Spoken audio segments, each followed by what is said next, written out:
Capítulo 5. Del color de las mariposas al pensamiento abstracto. ¿Qué hace que a los niños se les llene el cuerpo de alegría cuando piensan en ese día que van a hacer una excursión? ¿Cuál es el porqué de esa alegría pensando en escapar de la pequeña cárcel que representa la clase donde se les enseña el colegio? ¿Por qué muchos niños recordarán toda la vida cuando en una excursión el maestro les explicó el tamaño y las formas más diferentes de muchas hojas, el significado multicolor de las alas de las mariposas o el espectro de colores del arco iris? Sin duda, porque ello significa activar los códigos cerebrales profundos heredados a lo largo de los tiempos en los que aprender y memorizar era consecuencia de la activación de los procesos emocionales que genera la curiosidad y como consecuencia abrir la ventana de la atención en espacios abiertos o todo aquello que es útil y sirve a la supervivencia biológica. Aprender para un niño de hoy en este contexto lleno de sonidos tal vez ancestrales de colores y formas diversas, sigue siendo sencillamente placentero e intenso. Y eso es también el juego. Ya hemos apuntado antes, el mecanismo emocional disfrazado con que el niño adquiera habilidades y capacidades a través de el vorágine, el vorágine de cambios que realicen su cerebro a grandes velocidades. Un colorario se puede sacar de todo esto y es que todo comienzo del aprendizaje, el más temprano del niño, debería ser directamente el contacto con la naturaleza, no entre cuatro paredes, así nos les resbalen los códigos del cerebro y con estos han ido apareciendo a lo largo del proceso evolutivo. Y esta es quizás la primera enseñanza que deberíamos sacar de lo que hemos vivido tratando en este libro. ¿Y por qué llamarse neuroeducación? Lo primero es que esto nos enseña, es lo más obvio que lo que un niño no comienza a aprender con ideas y con abstractos, sino con operaciones, emociones, sensaciones y motivación, obteniendo del mundo sensorial y cómo reacciona al mundo real, fuente primigenia en el estímulo y los primeros maestros del niño, en el mundo y todo lo que hay en él y a frente de él. Lo que primero enseña al niño a aprender bien es el mundo, es básico, no solo cuando niño, sino después en las enseñanzas regladas y para el resto de su vida. Después estas sensaciones de percepción y sus experiencias deberían ser los cimientos de su futuro aprendizaje abstracto. El niño es una esponja que absorbe y recoge todo si fuera agua, todo lo sensorial que lo rodea, los objetos, los sonidos, las texturas, el gusto, el olor, las cosas. Y es así que un constante aprendizaje como transforma y cambia su cerebro, pero esto se sigue inmediatamente de un proyecto al mundo lo aprendido en donde lo contraste y reaprende en su entorno y en ese gateo y ese explora, aprende y graba en su cerebro los programas motores como los que más tarde, pensando el tiempo, podrá realizar un acto motor voluntario y coordinado. El aprendizaje es como un mito de Sísifo. Es un proceso de repetición constante en el que se construye en recuerdos conscientes los cimientos y luego le permitirán aprender conscientemente ese proceso de mirar y oír y tocar, sobre todo a través del juego. Es el primer aprendizaje sólido infantil y todo aquello conjugado en la inmediatez de esos significados emocionales que proporcionan los padres y principalmente la madre. Y todo cobra sentido de supervivencia, que quiere decir de seguridad en seguir vivo a través de la emoción, ese juego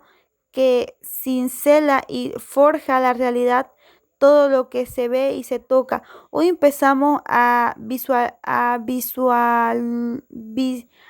vislumbrar lo que es negativo lo que es negativo y puede resaltar para el cerebro de un niño de 1 a 2 años. Mantenerlo encerrado en una guardería cuando es bien sabido que las paredes de una guardería deberían ser jardines amplios y extensos llenos de cosas vivas o no que se puedan oír, tocar, oler y aún hasta comer. Y con el niño con estas características intelectualmente constantemente será con un andamiaje sólido con el que luego el niño construirá el edificio sólido de las ideas y el pensamiento abstracto. Y es que nunca hay que olvidar el proceso de la evolución biológica porque poco se puede entender en cualquier área del conocimiento sin tenerlo siempre presente y que hay que tener, tenerlo en cuenta para entender cómo el proceso de aprendizaje sensorial directo se transmitió en el aumento y la complejidad del cerebro, desde pensar con unidades sensoriales concretas. Esa flor concreta que tengo delante de mí, unidades sensoriales abstractas, el concepto de flores que yo no tengo en la cabeza, y es un grupo de todas las flores concretas que puedan existir en los demás. Allá mismo, esa flor abstracta no existe fuera del mundo. Esta traslación tuvo posiblemente su inicio, nace al menos de 1,5 millones de años, que aquel primer antecesor Homo, que fue Homo habilis, el cerebro del H. Ilvis, posiblemente fue la cocina primigenia de la mente humana en esa máquina capaz de nombrar cosas abstractas y de planificar y decidir objetivos a alcanzar y comunicarlos, y con ello pensar del lenguaje y el mensaje sensorial y emocional directo con signos y onomatopeyas al mensaje simbólico cifrado. Así se comenzaron a distinguir las cosas del mundo membranolas con el viejo lenguaje emocional, sino con un nuevo noético, es decir, con una idea, un abstracto, siquiera nudo y elemento, y con ello la clasificación de estos abstractos de lo que vemos: flor, hoja, árbol, base, elementos del conocimiento tal como hoy lo conocemos. ¿Acaso conocer no arranca claramente de distinguir y clasificar? Sin duda, pero el mensaje importante de transmitir aquí es la de transmisión y la evaluación evolución de ese concreto sensorial al abstracto de las ideas, para señalar lo importante que es aprender desde muy temprano. Y bien, yendo de realidad, lo sensorial directo, pues es eso lo que queda fundamento sólido para elaborar y aprender bien y transformar después esos concretos en abstractos. Estos procesos de transición que hacemos comentando para la evolución se recopila primero en el desarrollo ontogénico del cerebro humano y luego se siguen en los primeros años del niño y en contacto directo con el mundo. De todo ello ya se empiezan a sacar algunos principios básicos para la neuroeducación que deberían llevarnos a cambiar muchas cosas en el inicio del proceso de aprendizaje humano. Insisto que insisto en ello y a un niño de 2 a 3 años que se les debería enseñar los diferentes tipos de hojas, flores, plantas, animales y todos los infinitos registrados de formas de colores en el campo en las ciencias naturales y menos en el aula con dibujos ni tampoco con películas. El niño necesita, el niño necesita en la formación inicial saber y aprender por qué una flor, cogiéndola con las manos, mirándome directamente, oliéndola, acariciándola y distinguiéndola con el tacto de los pétalos y persiguiendo, mirando al cielo el azul de otro y todo ello como estaba de apuntar para la protección y el sentimiento emocional con la sonrisa del padre o del maestro. Solo así no lo olvidará jamás y anclará además los futuros conocimientos abstractos de una nueva forma sólida sobre conocimientos preceptuales, emocionales, reales, directos. Solo así continuará luego las ideas de forma más consistente y procederá con ellos en la reflexión de las construcciones relacionadas y las hipótesis de una forma consolidada. Con tristeza se oye decir que cada vez más frecuencia que muchos niños que siempre han vivido en grandes ciudades como Nueva York o Chicago no han visto las estrellas brillantes en el cielo, lo debido en el conocimiento o en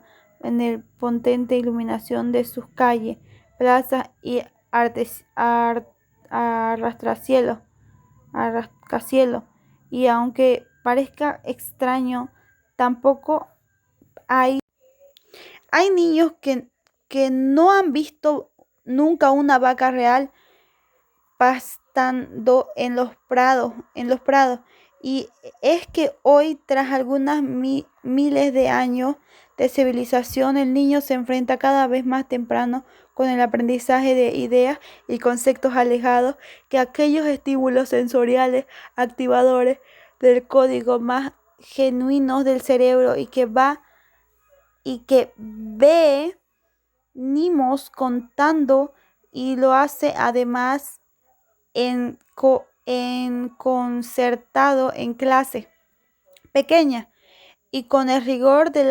y la seriedad de maestros que se alejan de aquel juego primitivo que genera, aprende y memoriza de lo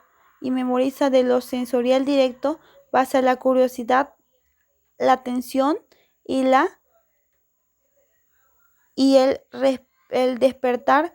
como acabo de señalar. Para el ser humano, aprender es hoy un proceso que desde muy temprano quizás demostrando